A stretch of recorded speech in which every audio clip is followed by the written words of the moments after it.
Venezuela amanece con fuerza, Venezuela amanece en unidad, porque la fuerza es la unión. La fuerza es la unión, la fuerza es la unión, te digo. Venga toda Venezuela a organizarse. La fuerza es la unión, la fuerza es la unión. Y a poner tu granito de arena, dale por Venezuela. Actívate, en la unión está la fuerza. Por eso te digo que la fuerza es la unión. Muy buenos días, Venezuela. Bienvenidos todos a este su espacio, La Fuerza de la Unión, una tribuna abierta de la sociedad democrática venezolana para compartir con todos ustedes, más allá de cualquier distingo puntual, partidista o ideológico, la angustia, la preocupación, la justa indignación por lo que ocurre en nuestro país y también la certeza, la confianza, la esperanza de que trabajando juntos, de que remando unidos en la misma dirección, seremos capaces de construir la Venezuela de trabajo y de respeto, la Venezuela con alimentos y con medicinas, la Venezuela con democracia y con libertad, que todos necesitamos y que ciertamente todos merecemos. Esta madrugada del martes 13 de agosto hay varias noticias, lamentablemente muchas de ellas indignantes, ¿no? Por supuesto está la que es referida al asalto, al atraco, al balurdo robo que de los derechos del pueblo hizo ayer Manías de Uno, pues que fue maestro de escuela, profesor de educación social, moral y cívica, pero hay que repetirlo una y otra vez. La inmunidad parlamentaria no es un privilegio de los diputados, es un derecho del pueblo. El pueblo tiene derecho a tener representantes que sean capaces de ejercer su trabajo sin temer la violencia del poder establecido.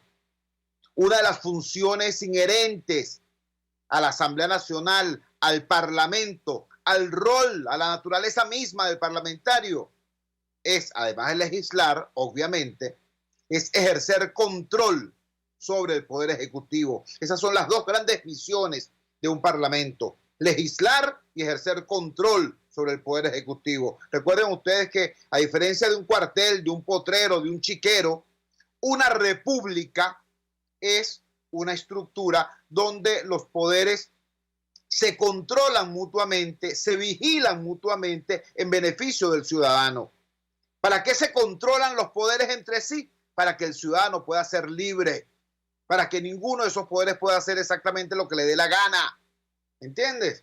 Entonces, existe un poder llamado el poder legislativo, el parlamento, cuyos representantes, cuyos integrantes, mejor dicho, tienen la responsabilidad de controlar, de establecerle controles al Poder Ejecutivo. Ahora, por supuesto, tú no puedes ejercer control sobre un poder que cuando le dé la gana te van de preso. Por eso existe la inmunidad parlamentaria desde los tiempos de Roma. ¿Entiendes? Entonces, repito, explico, enuncio, no se trata de que se metieron con Guerra o que se metieron con Tomás Guanipa o que se metieron con Rafael Guzmán o con Juan Pablo García.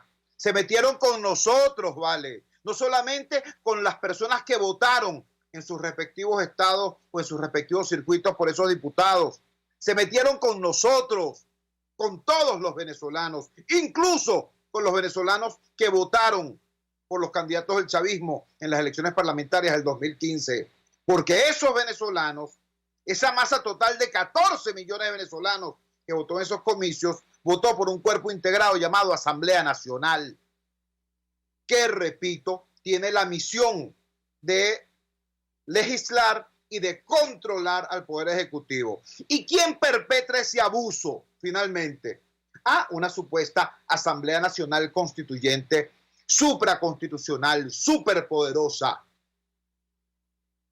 Yo creo que es prudente recordar que el régimen violó por lo menos 60 artículos de la Constitución Nacional para poder elegir esa supuesta ANC. Eso en primer lugar hay que tenerlo muy claro.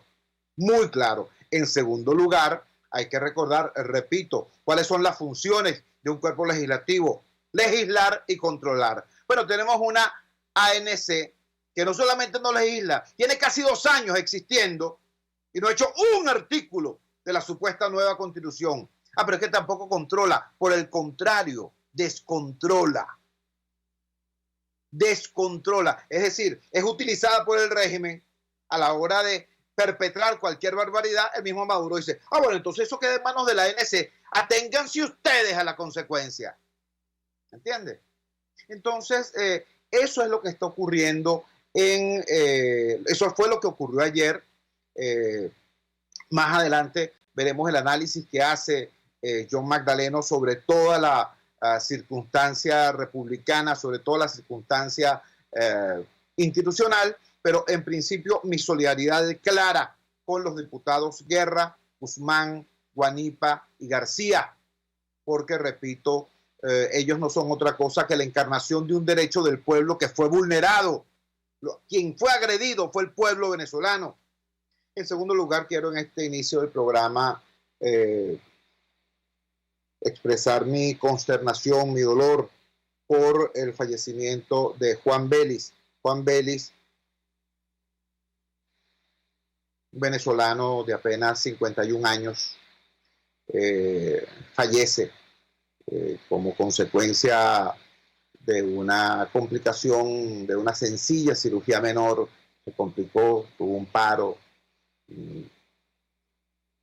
Pudieron revivirlo, sin embargo pasó bastante tiempo en situación de paro, desarrolló un edema cerebral que no respondió a tratamiento y ayer falleció después de luchar bravamente por su vida. Juan Vélez era presidente del sindicato de los trabajadores de la CanTV.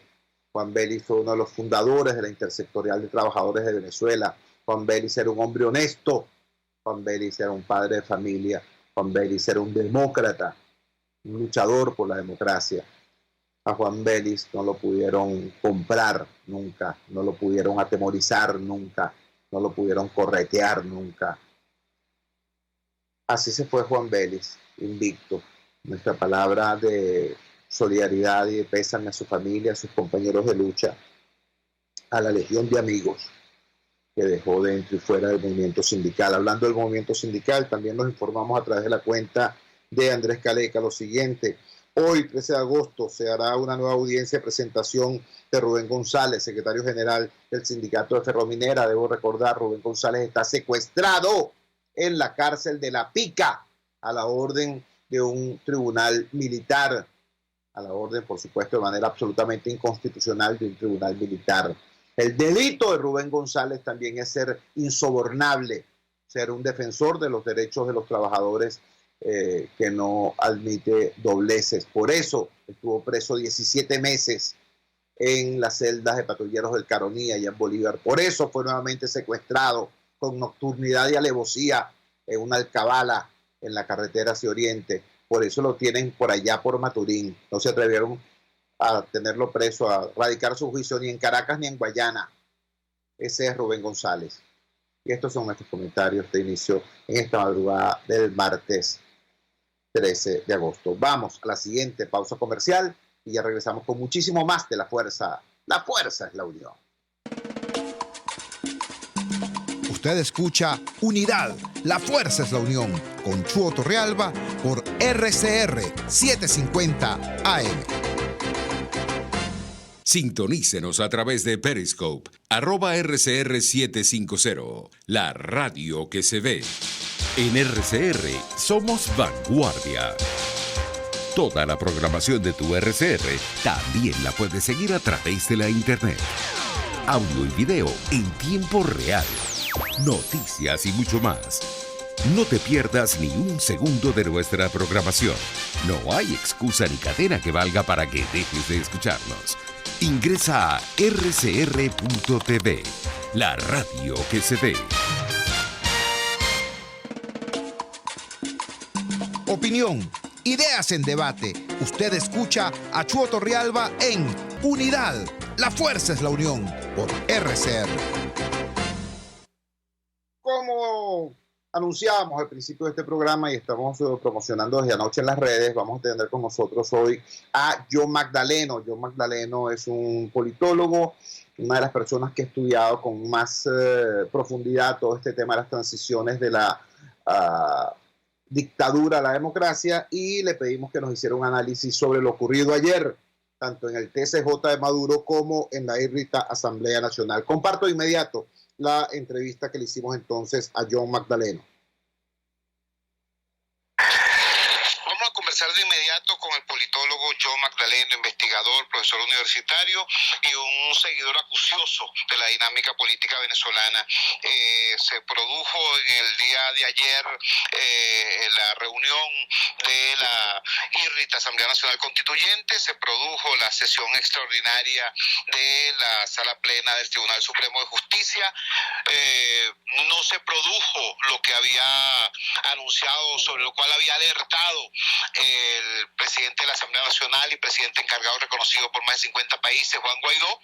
Entonces queremos conversar con John Magdaleno sobre cómo entender esto, qué ocurrió, fue efectivamente contenida por Guaidó y la Asamblea Nacional la agresión que estaba en ciernes, o no estaba previsto nada de esto y fue más bien una falsa alarma. John, muchísimas gracias por atender nuestra llamada madrugadora. Te escuchamos.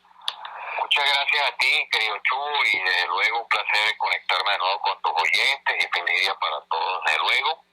Y arranco con tu última pregunta, porque la información que yo tengo, incluso que me llegó el día de ayer, era que en efecto sí estaba planteado que la constituyente acometiera, decidiera en concreto una escalada un poco mayor sobre la inmunidad parlamentaria, no solo de 3, cosa que en efecto termina ejecutando el Tribunal Supremo de Justicia, sino de aún más diputados, que en efecto, cosa que en efecto iba a comprometer la posibilidad de conseguir quórum en la Asamblea. Así que esa es la información concreta que tenía de 2 fuentes hasta el día de ayer, o mejor dicho, a partir del día de ayer.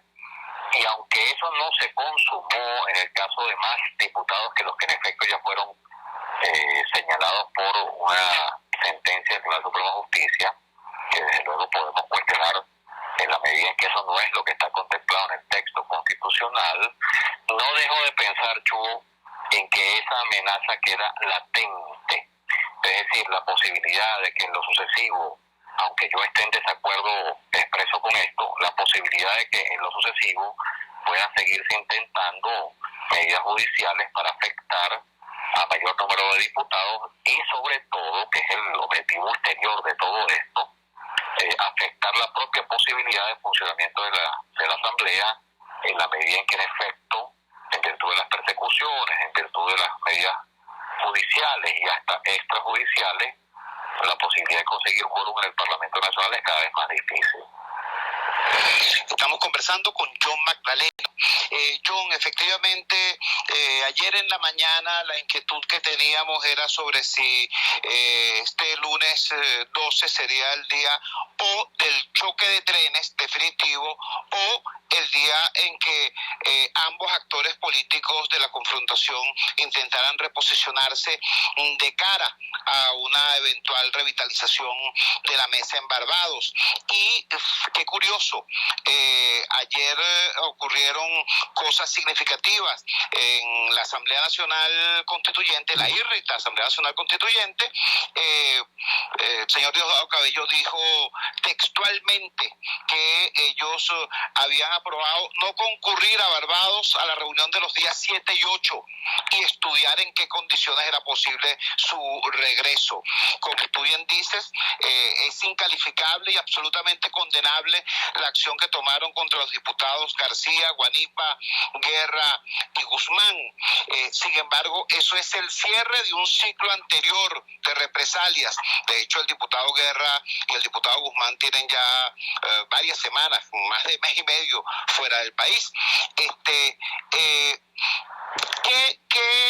¿Qué perspectiva ves tú en relación a lo que va a ser la dinámica política en los próximos días, en las próximas horas incluso?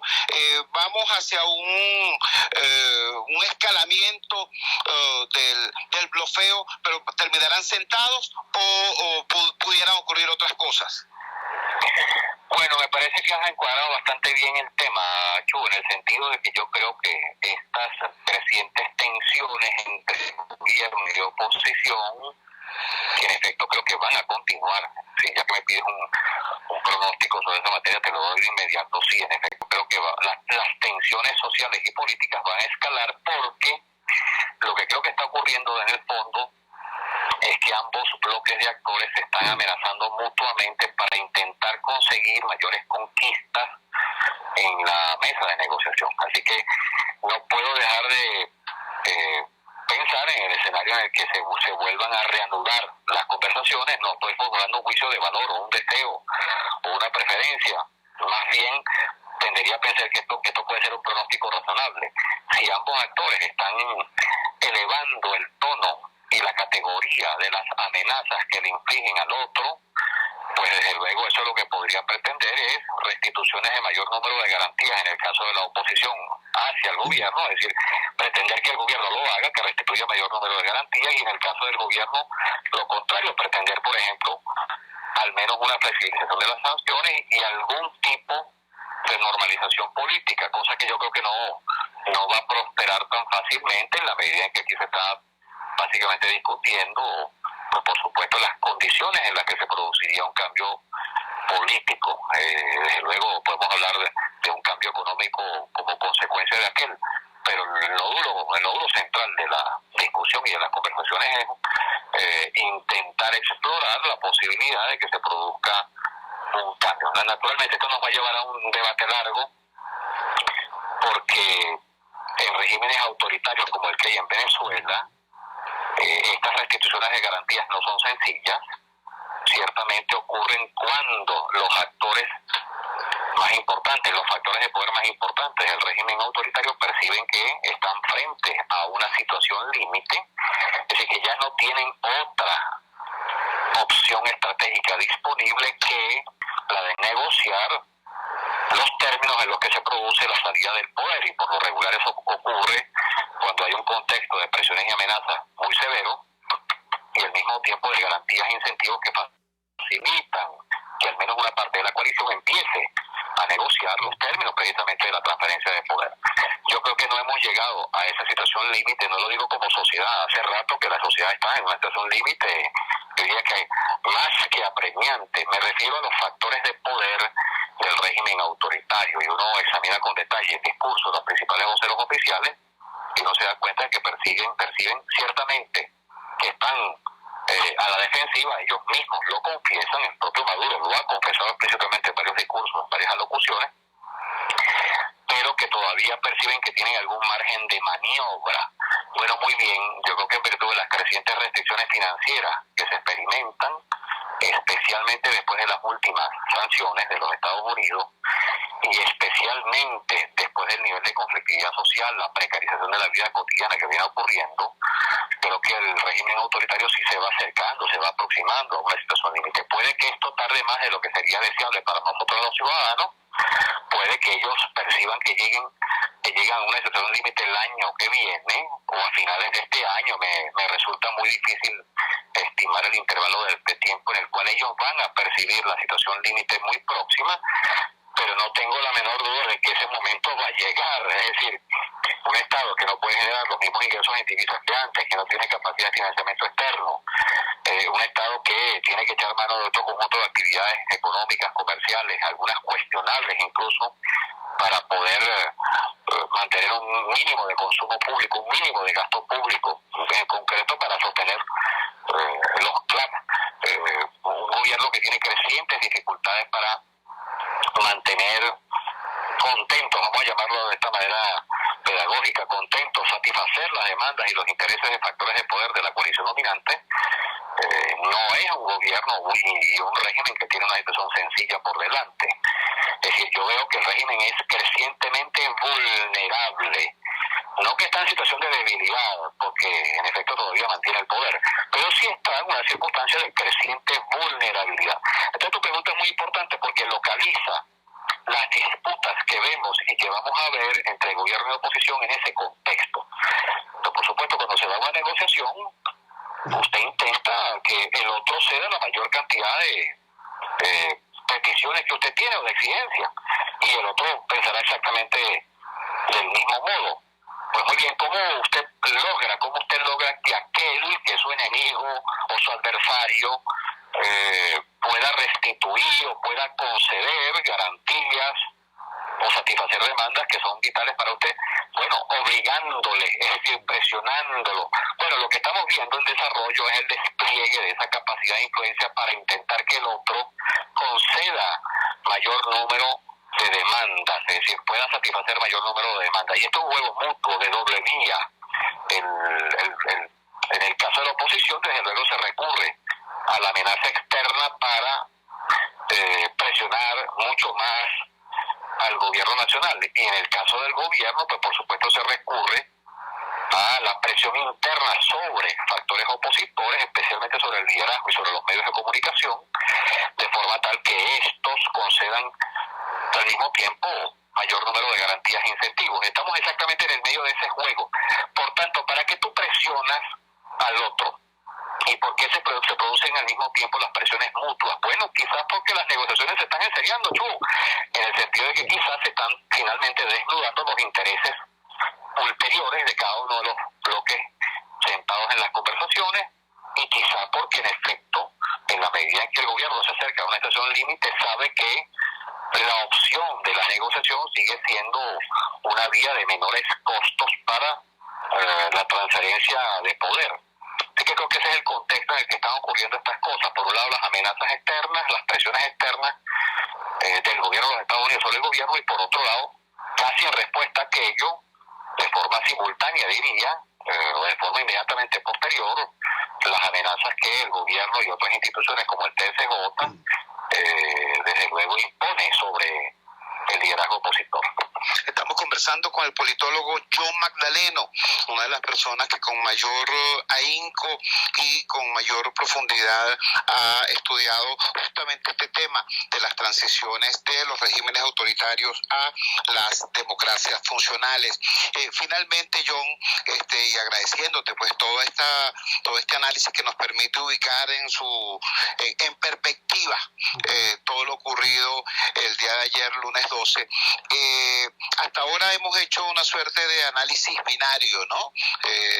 Pensando en dos actores que actúan de manera relativamente consistente y coherente, cada uno dentro de su lógica. Ahora quisiera preguntarte tu opinión sobre el grado justamente de consistencia y coherencia de los actores en esta nueva fase de la interacción, en lo que tiene que ver con la confrontación y en lo que tiene que ver con la negociación, porque para avanzar hace falta tener coherencia interna, y muchas veces estos procesos han colapsado precisamente porque el actor gobierno, el actor régimen presenta severos problemas de coherencia. No olvidemos que apenas en fecha tan reciente como el 30 de abril, una de las versiones que corrió fue la de supuestas participación de empresarios y militares y juristas vinculados al régimen con un proceso de conspiración contra Maduro. Y en el lado de la oposición ha habido también una suerte de incremento de la retórica cuestionadora del papel de dirigentes fundamentales, en algunos casos incluyendo cuestionamientos al propio Guaidó. ¿Cómo ves tú la coherencia interna de los actores para una fase tan complicada de la interacción política como la que prometen los próximos días, las próximas semanas? Bueno, Chugo, lo que creo es que en el caso de la oposición la situación es bastante visible y es mucho más fácil de analizar que en el caso del gobierno, porque hay mayor información disponible públicamente. Es decir, las contradicciones al interior de la oposición son conocidas no menos de 3 o 4 corrientes al interior de la oposición, de la dirección política, en este caso concreto, que permiten, presagiar cuáles son las dificultades ulteriores que van a existir para lograr un mínimo de articulación estratégica. Esta variable que tú tocas, la cohesión de la oposición o la articulación estratégica de la oposición antes de los procesos de transición a la democracia, es una variable muy importante que en efecto está presente de los 100 casos que hemos examinado hasta la fecha, en no menos de 46. Por cierto que en 32 de estos 100 casos, es una variable muy, muy importante de cara al inicio de la transición, y el número restante que nos lleva por lo menos a 46, pues por supuesto seguimos estudiando este tema, equivale a la influencia o el impacto que tiene esa variable cuando ya la transición se inició. Por lo regular esto significa un cambio de gobierno, y en la medida en que hasta la oposición pasa a ser gobierno una vez iniciada la transición, eso supone una tarea muy importante y una demanda muy especial de articulación de la oposición, tan pronto se vayan a tomar medidas como por ejemplo reformas económicas, para lo cual se requieren unos consensos básicos. Así que sí, es una variable importante. En el caso de la oposición está más o menos claro, en el sentido de que si hay unas disputas, lo que yo llamo el mariacorinismo, es decir, los seguidores, no lo digo de forma despectiva, lo digo para describir a todos aquellos que siguen el liderazgo de María Corina Machado. El mariacorinismo tiene una postura, Guaidó y compañía, es decir, aquellos partidos que respaldan el liderazgo de Guaidó tienen otra postura, y cada vez son más abiertas las grietas entre estas dos subcoaliciones. Veo un tercer bloque todavía germinal, pero emergiendo, un grupo que se autodenomina de centro, que quiere por supuesto ejercer influencia sobre el desarrollo de los acontecimientos. Este grupo proviene del mundo opositor, y hay una suerte de reagrupación o un intento de reagrupación de algunos factores opositores, y también veo algunos esfuerzos del chavismo o del ex-chavismo o del chavismo descontento, dependiendo de cómo queramos verlo, que están intentando formar una subcoalición un poco más centrista, correcto, que la que en efecto ellos pudieron haber configurado en el pasado. Ahí están 4 corrientes esenciales que veo en el caso de aquellos que se oponen al régimen autoritario. En el caso del gobierno, el análisis es un poco más complicado, primero porque no conocemos a ciencia cierta las dinámicas dentro de la coalición dominante, pero sí, vamos a decir, uno pudiera figurarse algunas hipótesis con la información disponible que le llega a uno por los caminos verdes. Por ejemplo, hay quien dice que Héctor Rodríguez sería el primer beneficiario de una transición, en la medida en que esto, por un lado,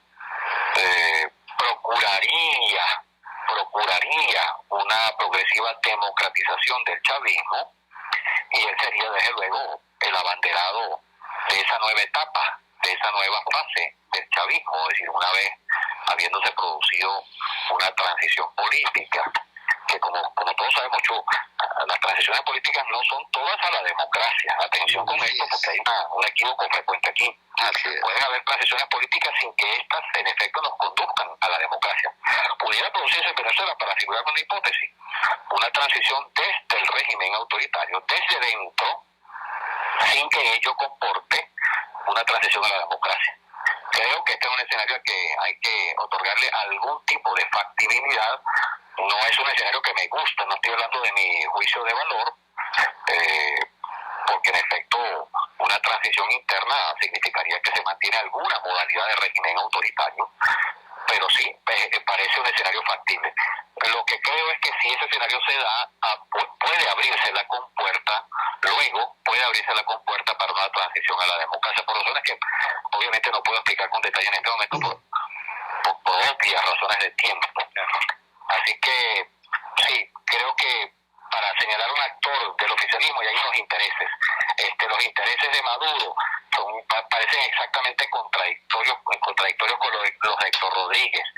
La postura de Diosdado Cabello ha cambiado en el curso de las últimas semanas. Él era uno de los actores que más se resistía, más públicamente rechazaba las conversaciones, y al cabo de unas pocas de semana y media, si la memoria no me falla, así es, él mismo pasa a respaldar las negociaciones e intenta sugerir la integración de las negociaciones por parte de otros actores de la oposición, del mismo modo como puertas adentro pudieran estarse presentando algunas rivalidades que no son visibles. Por eso digo, es mucho más fácil analizar la oposición, porque hay información disponible, que el caso de la coalición dominante, en donde hay, en efecto, se sabe, algunos actores con agendas e intereses distintos, pero que en el corto plazo no exhiben todavía fractura propiamente. Hay contradicciones internas, hay rumores acerca de tendencias en desarrollo, en formación,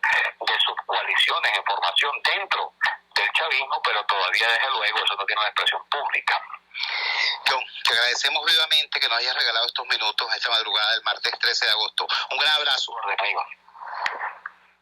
Fue esta entonces la entrevista que nos regalara ahora más temprana el politólogo John Magdaleno. Creo que fue, además de profunda, transparente. Sin embargo, vamos a intentar un cierre, un redondeo. Magdaleno advierte en los hechos del día de ayer no el choque de trenes que se esperaba, sino por el contrario, una recomposición de los actores de cara a la reanudación del proceso de negociación. Dice, cada uno está desarrollando las posturas y las conductas que le dé mayor fortaleza para ese retorno al proceso de negociación política. Por cierto, esto es coherente, congruente con cosas que textualmente dijo ayer el señor teniente capitán Diosdado Cabello en el Palacio Federal Legislativo. Él ayer se refirió a la salida de Barbados, pero no dijo que se retiraron de Barbados, sino que dijeron que se habían retirado de las sesiones de los días 7 y 8 de agosto, por tales y cuales motivos, y que están evaluando en qué contexto retornar si regresaban. Fíjense ustedes la diferencia entre una retórica y la otra, ¿no? Interesante esta visión que tiene John Magdaleno sobre el tema, además de las contradicciones internas en el oficialismo. Les dejo un dato, simplemente para que lo piensen. Ayer, el señor Mauro Moros hizo cambios en su gabinete, cambió 6 ministros, inventó un 7º ministerio. Entre los ministros que cambió estaba la esposa de Diosdado Cabello. Cuando usted revisa la red social Twitter, al mismo tiempo que estaba Mauro Moros sacándola del cargo, ella estaba hablando que se estaba reuniendo con el gobernador de Falcón, porque tú sabes que había unas obras que había que desarrollar y que estaban desarrollando gestión, pues. Es decir, la esposa de Diosdado Cabello ni sabía que la iban a votar del ministerio. Esto todo, repito, a la luz de los mensajes que simultáneamente pudieron ser observados en la red social Twitter, ¿no? Mientras estaba Maduro destituyéndola, ella estaba supuestamente trabajando en su condición de la ministra que ya no era. Esto es un reflejo, o puede ser un reflejo, de esas dinámicas internas de confrontación en el oficialismo a las que se refería John Magdaleno. Vamos a la siguiente pausa comercial y ya regresamos con muchísimo más de La Fuerza. La Fuerza es la Unión. Les estamos presentando Unidad. La Fuerza es la Unión. Solo por RCR 750 AM. Puedes seguirnos en nuestras redes sociales. En Twitter, @RCR750. La radio que se ve. Los temas de actualidad más relevantes son expuestos a la luz de La Linterna. Diego Bautista Urbaneja le invita a formar parte de este ameno espacio de charla y análisis con una buena taza de café y al son de buena música.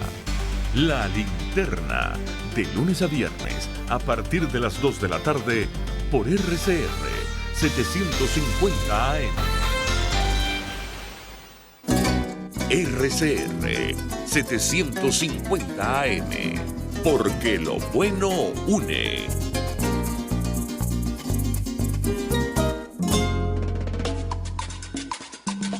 Les estamos presentando Unidad. La Fuerza es la Unión. Solo por RCR 750 AM.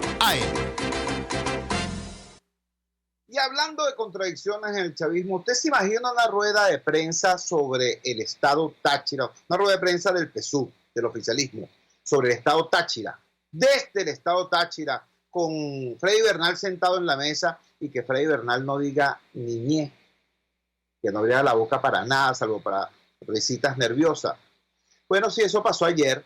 Ayer la señora Iris Varela dio una rueda de prensa diciendo una gran cantidad de cosas bastante graves contra la gestión de Lady Gómez, la legítima gobernadora del estado Táchira por decisión del pueblo tachirense. Y en esa rueda de prensa estaba, repito, el señor Bernal como mirón prácticamente. Consultamos a la gobernadora del estado Táchira sobre el contenido de esta rueda de prensa y esta fue la respuesta que nos dio, que compartimos de inmediato con ustedes. No fue solamente la Asamblea Nacional Constituyente, la IRRIT, Asamblea Nacional Constituyente o el Tribunal Supremo de Justicia de Maduro los únicos escenarios para la agresión política. Ayer además se dio otra cosa, hubo una rueda de prensa donde entre otras personas la exministra de Asuntos Penitenciarios, conocida por el país como Iris Varela, y el señor Freddy Bernal hicieron un conjunto de aseveraciones graves agrediendo a la legítima gobernadora del estado Táchira, Lady Gómez. Se atrevieron a decir que ayudas que supuestamente el Ejecutivo Nacional destina a la gobernación del estado Táchira aparecen siendo vendidas en territorio colombiano. Tenemos en línea precisamente a la persona que puede desmentir esto, que es la propia gobernadora del estado Táchira, Lady Gómez, y dirigente social, dirigente popular en su estado. Lady, gracias por atender nuestra llamada madrugadora. ¿Qué respuesta das a esta rueda de prensa de Valero y Bernal?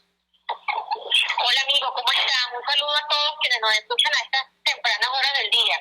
Bueno, mira, esto no es más una reacción política frente a los esfuerzos que viene haciendo la gobernación en el área social y en el área de salud. Como tú podrás observar a través de nuestras redes, de los medios de comunicación de manera permanente, la gobernación de Táchira va a las comunidades, a los caseríos, a los campos, a presentar acción social acentuada en el tema de la salud ambulatoria. Hemos atendido este año entre todas las asistencias hospitalarias y la salud ambulatoria de nuestra jornada a más de 60 especialistas chilenos en lo que va de año 2019. Evidentemente que esto genera una alteración política de los que están del otro lado, que en este caso son estos dos representantes políticos del régimen, y sacan una denuncia que no tiene absolutamente ninguna razón de ser. ¿Por qué? Porque ellos están denunciando que la albumin y las vacunas que llegan a la gobernación se están comercializando en Colombia. Una situación que está totalmente jalada de los cabellos. ¿A razón de qué? Albúmina humana, la última que se recibió fueron 100 unidades en julio del año 2018. Es decir, tenemos más de un año que nuestro hospital central de San Cristóbal, ninguno de los hospitales del estado recibe albúmina humana, no volvió a llegar. El único centro de salud en el estado Táchira que recibe albúmina humana es el Seguro Social. Y esa albúmina es administrada por el régimen, es decir, que si se la están llevando para Colombia, se la están llevando ellos mismos. Pero los hospitales de la gobernación del estado Táchira hace más de un año que no llega la albúmina humana. Con el tema de las vacunas, como lo alegaban ellos, es una burla, es una vulgaridad decir que las vacunas se las llevan para Colombia, cuando la realidad es que todas las madres tachirenses y las madres del interior del país van a Cúcuta a vacunar a sus hijos porque hace más de 3 años que hay vacunas que no existen en el territorio nacional. Por ejemplo, la vacuna del neumococo y la vacuna del rotavirus, que no se consigue en ningún centro de salud público y que quien quiera vacunar a sus hijos tiene que ir a una clínica y pagar $100 por cada vacuna. La realidad de la frontera es que todas las madres tachirenses vamos a Cúcuta a vacunar a nuestros hijos de manera gratuita sin pagar un centavo porque esas vacunas en el territorio nacional no existen. Entonces, es una burla, es un atropello al esfuerzo de las madres tachirenses decir que se llevan las vacunas para venderlas en Colombia. Eso es una burla, eso es una opinión que está totalmente aislada de la realidad de lo que viven las madres tachirenses. Yo deduzco que esta denuncia se da por algunas retaliaciones políticas que hay internas en el PSUV. ¿En qué sentido? Bueno, que la señora exministra está aspirando a ser la protectora de nada en el Táchira y le quiere quitar el cargo al señor Bernal. Y entonces entre ellos andan en una competencia a ver quién golpea más duro en el discurso político. Esa es la única realidad que se puede deducir de esa denuncia que ellos hicieron. Ahora, yo como gobernadora bajo ninguna circunstancia me opongo a que mi gestión sea auditada. Todas las direcciones que están bajo mi administración regional pueden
nada. Lady, te agradecemos vivamente que nos hayas regalado estos minutos esta madrugada del martes 13 de agosto. Un gran abrazo. Creo que la respuesta fue tan contundente que me exime a mí de hacer cualquier pregunta. Un gran abrazo, Lady. Saludos a todos por allá.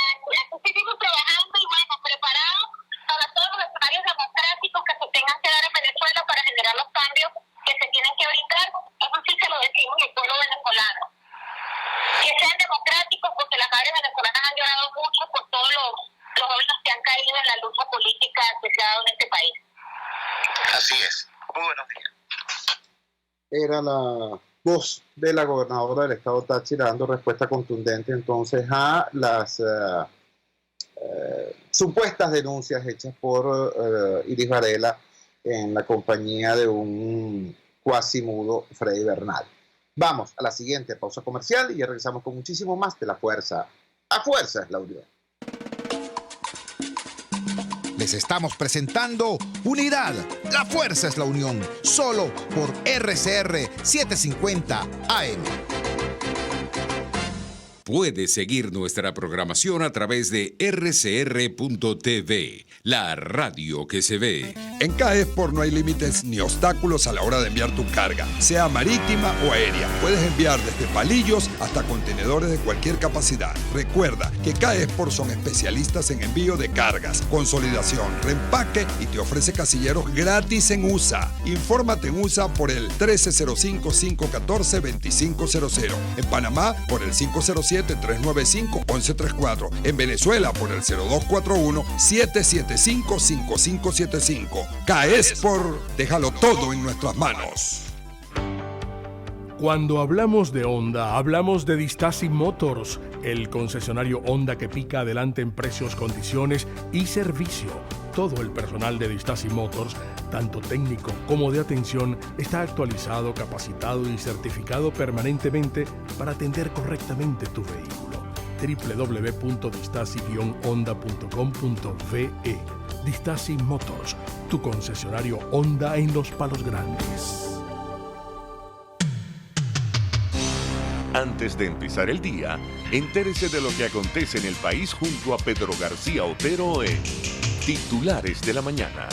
De lunes a viernes a las 6:30 de la mañana. Acompáñelo y empiece su día bien informado. Titulares de la Mañana con Pedro García Otero. Solo por RCR 750 AM. Porque lo bueno une. Amanece con la fuerza de un país que quiere cambio. Chuo Torrealba está al aire en Unidad. La Fuerza es la Unión. 482-9750 y @Chuo Torrealba por RCR.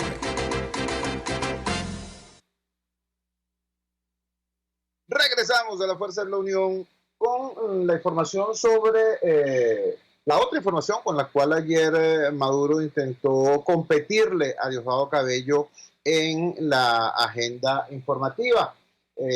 Cuando apenas estaba terminando la sesión de la IRRIT, Asamblea Nacional Constituyente, el señor Maduro Moros anunció unos cambios en su gabinete, por supuesto. Tales cambios generaban muy poca expectativa. Quizás la única sorpresa es que haya alguien que todavía le acepte un cargo a Maduro, pero repito, fue su manera pues de intentar partirle la pantalla a Diosdado y competirle en la agenda informativa. Así lo trae el portal descifrado.com. Maduro crea un ministerio y realiza cambios en su gabinete. Nicolás Maduro creó el Ministerio de Turismo y Comercio Exterior y designó como su titular a Félix Plasencia. La cartera de Agricultura Urbana estará bajo la dirección de Vanessa Montero. El almirante Gilberto Pinto asumió el Ministerio de Desarrollo Minero Ecológico, este ministerio que crearon hace poco, que por cierto su primer titular fue Arreaza, que básicamente se podría llamar el Ministerio del Arco Minero, para ser bastante más claro y sincero. La doctora Asia Villegas Polyac encabezará el Ministerio de la Mujer, el Ministerio de Educación Universitaria, quedó a las órdenes de César Trompis. Osvaldo Barbera asume el Ministerio de Ecosocialismo. Para el Ministerio de Obras Públicas tomó a un militar, el general de brigada de la Guardia Nacional, Raúl Alfonso Paredes. Recuerdo el comentario que hicimos anteriormente, mientras estaba designando a un nuevo ministro de Obras Públicas, hasta ese momento ministra, la esposa de Diosdado Cabello, estaba tuiteando sobre una gestión que ya no le pertenecía, cosas extrañas, desorden, agresión, competencia interna dentro del oficialismo, quién sabe. Yo lo que sí voy a precisar es un mensaje directo a este personaje llamado Osvaldo Barbera, a quien acaban de designar como ministro de esa superstición urbana que ellos llaman ecosocialismo. Recordemos todos que Venezuela fue el primer país de la región y uno de los primeros países del mundo en tener un ministerio del ambiente. Eso fue todo un logro y fue un modelo para la región. El Ministerio del Ambiente tuvo muy importantes responsabilidades y logró muchas cosas muy importantes en la República Civil, en los 40 años de democracia, al menos en el tiempo en que existió precisamente el Ministerio del Ambiente. El Ministerio del Ambiente fue luego desmantelado y finalmente le colocaron este remoquete de Ministerio de Ecosocialismo. En todo caso, supuestamente debería ser la instancia que cumpliera con estas funciones. Digo todo esto porque escaneando nosotros, ubicando los perfiles de estos nuevos funcionarios, nos encontramos con gente que dice que este señor Barbera, el nuevo ministro de Ecosocialismo, al parecer es un técnico competente en su área. Él viene, por cierto, de ser designado hace apenas 3 meses, en mayo, fue designado viceministro de Agricultura y Tierra, viceministro de Gestión Agrícola en el Ministerio de Agricultura y Tierra. Imagínense ustedes, como dirían en Maracaibo, molleja de improvisación, ¿no? Hace apenas 3 meses lo designan viceministro de una cosa, ahorita lo designan ministro en otra. Sin embargo, insisto, hay comentarios en el área sobre su supuesto perfil de técnico solvente. Yo quiero decirle al nuevo ministro de Ecosocialismo, que ya tiene un caso en sus manos. El primero, para que lo resuelva rapidito, revise la cuenta de Twitter del gobernador de Carabobo, el señor Lacaba. El señor Lacaba está diciendo que él va a crear una suerte de parque de diversiones o lugar de esparcimiento en una isla en el estado Carabobo, en la costa carabobeña, una cosa que él llama la isla Drácula. Bueno, señores, la isla Drácula no es otra cosa que la isla Santo Domingo, que pertenece al Parque Nacional San Esteban y que tiene un ecosistema extremadamente delicado. Para satisfacer esta aspiración, ambición o capricho del gobernador Lacaba, bueno, se está descuartizando un parque nacional, se están violando una buena cantidad de disposiciones técnicas y legales, entre otras cosas se está pisoteando eso que alguna vez el chavismo llamó la democracia participativa y protagónica, porque resulta que el plan de ordenamiento del parque se hace incluyendo una consulta pública a los ciudadanos y a los técnicos. Bueno, se hizo la consulta pública y no se habló en lo absoluto de sacar la isla Santo Domingo para crear la isla Drácula del gobernador Lacaba. Todo eso está ocurriendo allí, en sus narices, en plena costa carabobeña. Así que un buen estreno del ministro de Ecosocialismo sería asumir y resolver ese tema, que por cierto ha costado ya el que hayan sido votados 2 muy importantes técnicos de Imparques que, acogiéndose no a ningún tema político, sino al razonamiento estrictamente técnico, intentaron detener esa variedad. Vaya el dato, nuevo ministro de Ecosocialismo, haga su trabajo, que hay un país que lo está observando. Trabajamos para ustedes en la dirección general de la emisora, Jaime Nestares, al frente de los controles, todo César Arteaga. Habló para ustedes su amigo, comunicador popular, activista social, ciudadano en lucha por la democracia y por la libertad, Jesús Chua Torrealba. Ahora más que nunca, fuerza Venezuela, porque la fuerza es la unión. RCR presentó Unidad. La fuerza es la unión, con Chuo Torrealba. solo por RCR 750 AM.